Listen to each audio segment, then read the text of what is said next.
Ever since the Nokia 6 was launched at the beginning of this year, I've had so many requests for it. Everyone is curious if the new Nokia smartphones have the same nuke-proof durability that the old 3310s had. And, well, there's only one way to find out.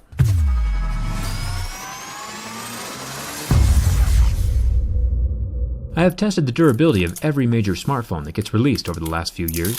I think I've tested about 60 different phones now, and it's Nokia's turn.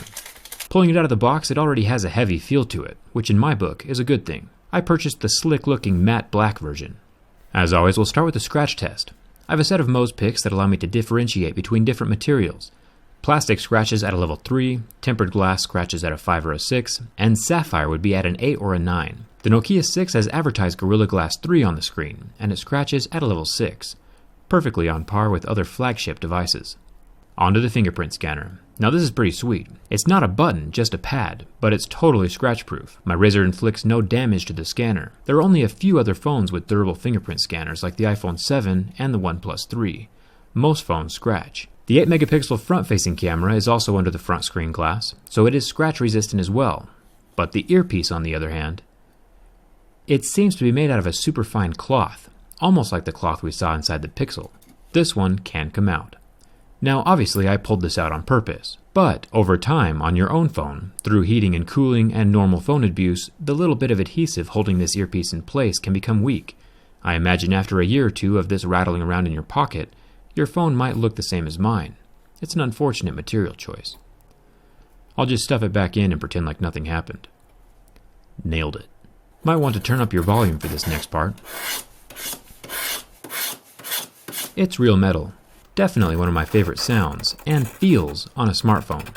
Now today I'm going to switch things up a little.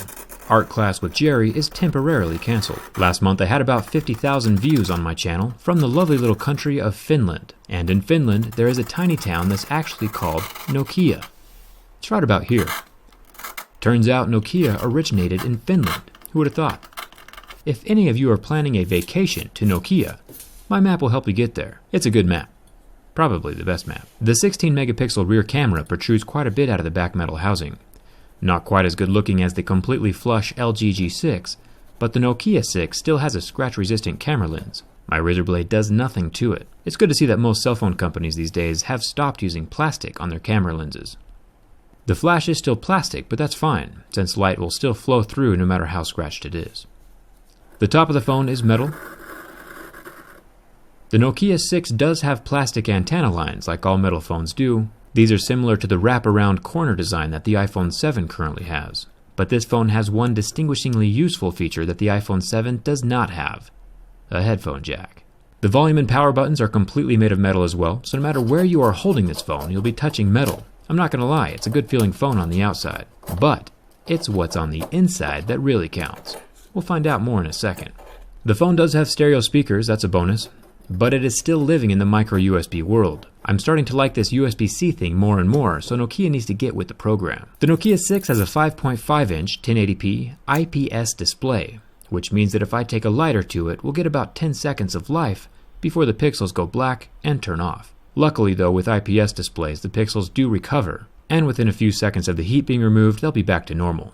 Now I'm still using my Galaxy S7 Edge that I tested about a year ago on my channel. The burn mark on the AMOLED screen doesn't go away. So don't try this at home, kids. I'm a professional. The ultimate test of build quality is the bin test. Out of about 60 phones that I've tested in the past few years, only 5 have catastrophically failed and snapped in half. This is the first Nokia smartphone that I've ever tested, so I was nervous. But this is literally one of the most solid devices that I have ever felt. There is basically zero flex to the frame, pressing from the front or the back. This Nokia 6 is definitely a contender for the most durable phone of 2017. The only thing I would change is the earpiece fabric. Overall, I'm very impressed with Nokia. So far, 2017 has been a pretty fantastic year for phones. I'm looking forward to testing the Galaxy S8 in a few weeks, so make sure you're subscribed for that, and let me know in the comments what phone you want to see me test next. I'll be reading them. Thanks for watching. I'll see you around.